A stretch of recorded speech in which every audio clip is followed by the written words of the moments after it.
Hey guys, so today we're going to be doing the 2018 vinyl tag. Here with me today is my boyfriend of 7 years, Josh. Hello. So yeah, let's just get right into it. What are your other hobbies? Mine would be cross-stitching. I love thrifting in general, so not just records, but like clothes. Recently I got an old Game Boy and I've been playing Game Boy games, regular video games, reading, stuff like that. Definitely thrifting, writing music, playing music, video games. Why did you start to collect is the second question. I actually started collecting vinyl because of this one. He got me my first vinyl on my birthday probably, what would you say, 5 or 6 years ago? Yeah, probably 6. Probably 6 years ago. So yeah, that's why I got it, and I'll show you later because it's an answer to my another question, but that's why I started. I started collecting because I love album artwork, and I think it's better to have like a huge artwork than a little tiny one on your phone. And I think it really looks cool when it's all stacked up together like this. It's very pleasing. I agree. So the next question is, do you play an instrument or are you in a band? I play guitar and bass guitar. I also sing, or I like to think I can sing. We used to be in a band. We're not active right now. We didn't break up or anything, but yeah. I play guitar, a little bit of bass, and I started my own project called Solace with my friend Zach, and we're kind of stoner/doom metal, so. The next question is, have you ever worked in a record store? Unfortunately, I have not. We've both worked in a guitar store, but... Yep, same. Fave album from the year you were born. Oh, no, actually, sorry, we skipped a question. One of the first questions was an album you discovered because of the vinyl community. You don't have an answer to that one, right? I do. Oh, okay. Sorry. So mine is Crying, Beyond the Fleeting Gales. I randomly heard a song from this band, and then I looked up Fantano's review of this album, and so I listened to the entire album, and I had to have it. I mean, it's just it's awesome. I love it. I picked, there was this Misfits guy, he does a bunch of videos on Danzig and stuff, and I found a copy of this Sam Hain November Coming Fire, and I had heard a couple songs from it, but from his review, it sounded like it was very good start to finish, and it's Danzig, so you know it is. Yeah. So, cool. That's mine. Cool. Alright, the next question is favorite album from the year you were born. Mine, 100%, is Green Day's Insomniac. This is the Hot Topic limited edition vinyl, so, oh man, the light's not really picking it up. But... Definitely blue. Yeah, it's blue. It's like almost vibrant blue, but the light's not really picking it up. It's almost transparent. Oh yeah, almost, but this lighting isn't the best. But I love this album artwork. This is one of my favorite Green Day albums of all time, so for sure this one. Okay, I was born in 1996, so I had to pick my favorite band, Typo Negative. We both picked our favorite bands. October Rust. I mean, this album is probably my favorite album of all time. Yeah. It reminds me of Barbed Wire. Yeah. The cover. Very romantic, like Peter Steele. Alright, the next question is a guilty pleasure record. The reason I chose this record, I love this record, and I feel no shame listening to this, but I chose it as my guilty pleasure because I'm kind of ashamed of what the band is doing now. I don't really listen to them now. Fall Out Boy's Infinity on High. This is just standard black, but this is just classic emo. It doesn't get better than this. Okay, my guilty pleasure, Marilyn Manson, Portrait of American Family. Not widely hated, but if you're a member of like the Marilyn Manson subreddit like I am, people hate this album. I've heard many people call it shit. Yeah. I think it's brilliant. I do too. I think it's great. Alright, next question is Strangest record. For this one, I guess strangest is kind of like a subjective word. So I went with like strangest as in like strangest packaging. So I chose 21 Pilots Blurry Face Live because this is like a triple gatefold. And it's triple picture disc, and as you can hear, it talks. It has like audio as soon as you open this. I'll show you one of the picture discs. It comes with 3 picture discs. Oh man. Sorry, vinyl community. I don't usually do that, but I'll clean it later. Alright, that's mine though. Alright, I had to pick this for the Strangest record. Just look at that. What the fuck? That is pretty strange. It pretty much has nothing to do with Freddie, because it's a bunch of like dance songs sung by a girl. Tracks like "Do the Freddie." It's weird. Yeah, agreed. Alright, next question is picture disc. And this is actually the only picture disc I have. And I got it on Record Store Day. It's James Bay's Chaos and the Calm. It's just the same picture on both sides. Yeah, that's all I really have to say about it. It's a great record. I had to go with Megadeth Euthanasia. Definitely my second favorite Megadeth record. I like it more than any of the 80s stuff. I'm not very fond on picture discs, but the original non-picture disc is way too expensive. Yeah. So this will do. I'm a really big fan of picture discs, but I only have one. I'll probably eventually pick up the new Green Day re-release of a few of their albums. It was released on picture disc. Alright, next question is favorite posthumous release, so an album that was released after like a member died. So mine, absolutely positively, is Nirvana's MTV Unplugged in New York. I read up on this, and as soon as, like, after Kurt Cobain died, they were going to release a lot of stuff, but they just decided to release the MTV Unplugged show. That's my favorite Nirvana record. Really? Just period. Cool. This is definitely my favorite MTV Unplugged record, by far. So yeah. Okay, I picked up, it's a soundtrack to a Tupac movie that came out in 2003. Mm-hmm. Obviously after his death. It has artists on here. Well, it's a collection of a bunch of Tupac songs. I'm not sure if they were released during his life or not. Mm-hmm. But it has, like, Eminem on here and 50 Cent and B.I.G. Right. So, just a cool collection. Obviously released after his death. Cool. Alright, next question is Blind By. And I actually, recently, like yesterday, picked this up. I still haven't listened to it. So this is my only Blind By. This is Tyler, the Creator's Goblin. The reason I bought this, not only because it was super cheap at my local record store, but also because I absolutely was in love with Flower Boy, so I'm assuming that this is good. May not be as good as Flower Boy in my opinion, but it's still probably awesome, so I had to pick this up. Yeah. Okay, right. My Blind By, I was in our local record store probably like a month and a half ago, and we're both really big fans of Henry Rollins, mm-hmm. and I saw this on the shelf, and it said, like, music by Rollins, and I didn't know if it was Henry Rollins or not. Yeah, I didn't say Henry. So I left without picking it up, and she actually, I was telling her that I regretted not picking it up because I found out that it was Henry Rollins, and for Christmas she went back and picked it up for me. Very weird record. Mm-hmm.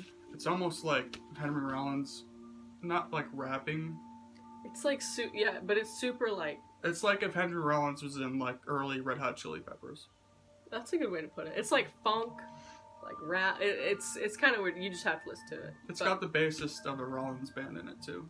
I love that cover too. I think it's so cool. Fast food for thought. Yeah. Cool. Alright, next question is blind spot artist. And I actually discovered this artist. I went to go see the Front Bottoms last year, and I mentioned this in my top 10 vinyl in 2017 tag. But the artist that I chose is Basement, and this is Promise Everything. I absolutely adore this record. I absolutely adore this band. You hear a few diehard like pop punk people talking about it, but not a lot of buzz in the vinyl community about this record. I picked Cancer Slug, Sassy for Satan. They have a lot of fans, but I don't see like many people like in the vinyl community talking about them. Mm-hmm. I love that color. Yeah, me too. If you're a fan of Cancer Slug, it's kind of like a little, not like a clan, but a little community. It's a little community, yeah. Yeah. Not many fans, but they're definitely known. Great record. For favorite album cover, the album that I chose, I never thought I would see the day where I'd get my hands on it.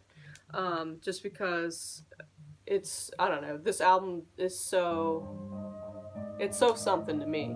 But it is Get Behind Me, Satan by the White Stripes.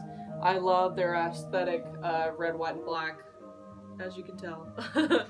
But on top of being like my favorite album cover, it's one of my favorite albums of all time. I absolutely adore the labels. You can see the apple. But yeah, Jack White, Meg White, love it. It took so long for that one to get pressed. I know. I was waiting on the re-release for so long. Yeah. Or was it even released before this? The record store day one was way too expensive. Right, yeah, that's right. That was like the last one in their catalog to get released. Which is crazy to me because it's like their best record in my opinion. Yeah. Alright, my favorite album cover, definitely Bloody Kisses by Typo Negative. There's not much to say about it. I mean, it's goth, romantic, dark. I love it. Cool. Alright, so for the musician you've met, I'm not trying to anyway, but I go to a lot of concerts, so I usually have the privilege of meeting some of the musicians I like after the concert. But I picked out 2 albums for this one. Bad Sons, Disappear Here. I met Christo, and I honestly forget the other signature on this. I think it might have been the bassist. But I love this record. Another record that you don't hear a lot of buzz about in the vinyl community. But that one's really great. And then this one right here that I'm about to share.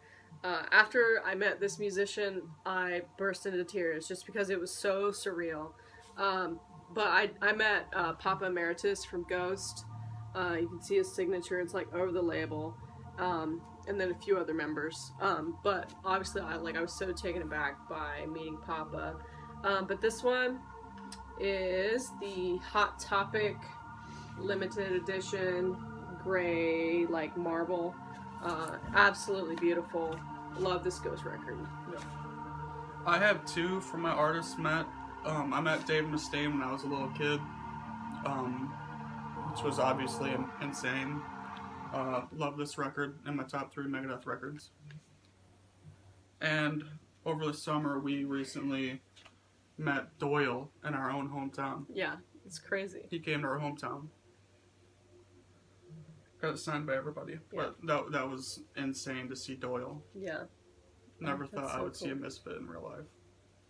We also at that show got signed. They weren't posters, but they were little flyers, and Alex and Doyle would both sign them, and they'd said to Josh, to Tori, and that was just an amazing night. Yep. So the next question is record with sentimental value, and as I mentioned earlier, he bought me my first record, which was actually a Green Day record, an underrated Green Day record in my opinion. This is Green Day's Warning. It's just on standard black. I do have another version of this. I actually picked it up at a record fair, but this is obviously the one with sentimental value to me because it was my very first one, got me into vinyl collecting, and he got it for me. That's my favorite Green Day record. It's definitely probably in my top 3. Yeah. Okay, I picked out 3 records for my sentimental just because I will never forget where I was when I got them. We went to not our local record store, but it's around it. It's one that we don't visit often, but I saw this stacked up on the floor and I had to have it. This is an original press of Smashing Pumpkins' Siamese Dream. Just an awesome album.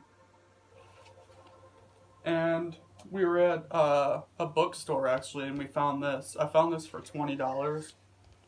An original first press of Jane's Addiction, Ritual de lo Habitual, and it's actually promo stamped.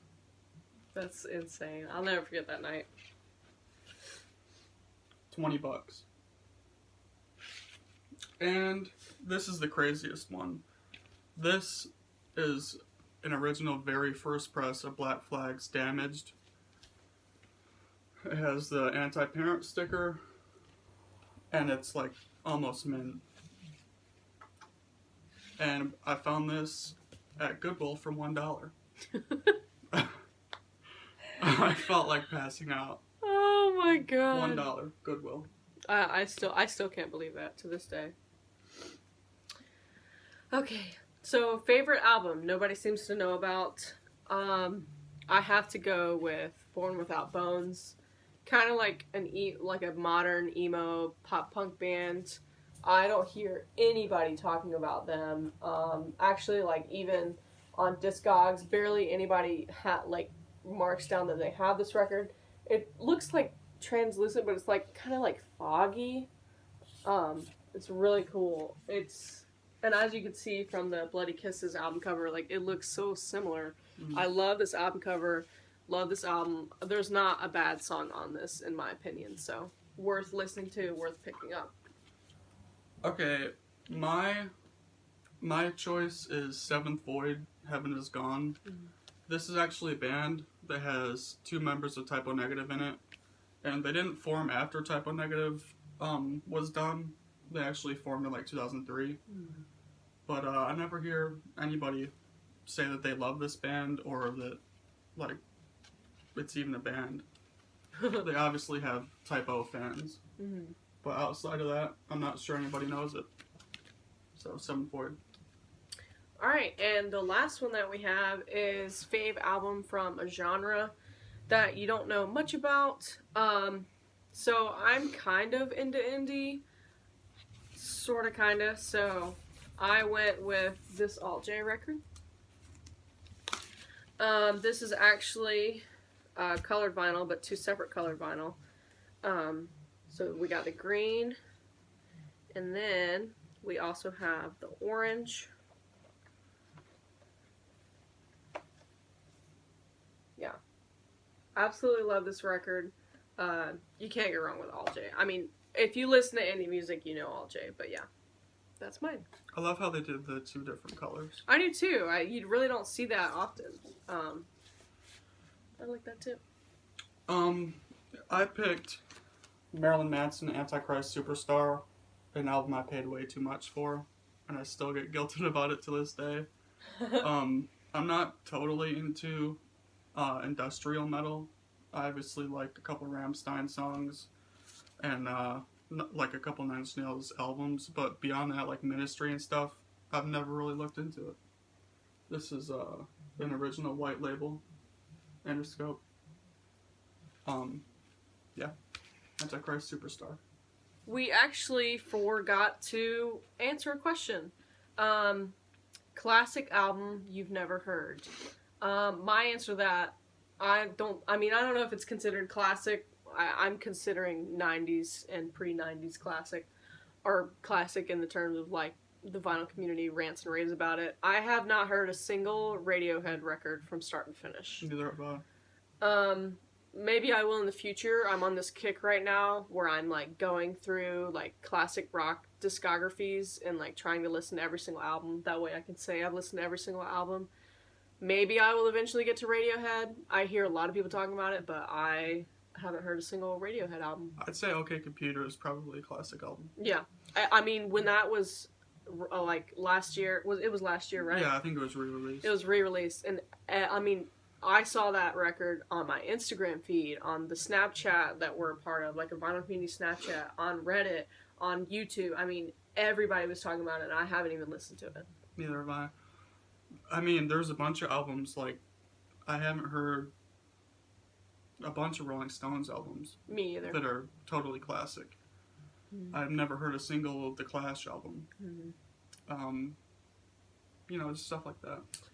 Alright, and so I think that's everything. If you guys like this video, let us know what we should do next. As you can see behind us, we love vinyl. We're actually, my last video was recorded in my room. You saw my vinyl in the background. So we have a lot of vinyl to talk about, a lot of things we want to say about the vinyl community. So let us know what we should do next, and thanks for watching the whole video.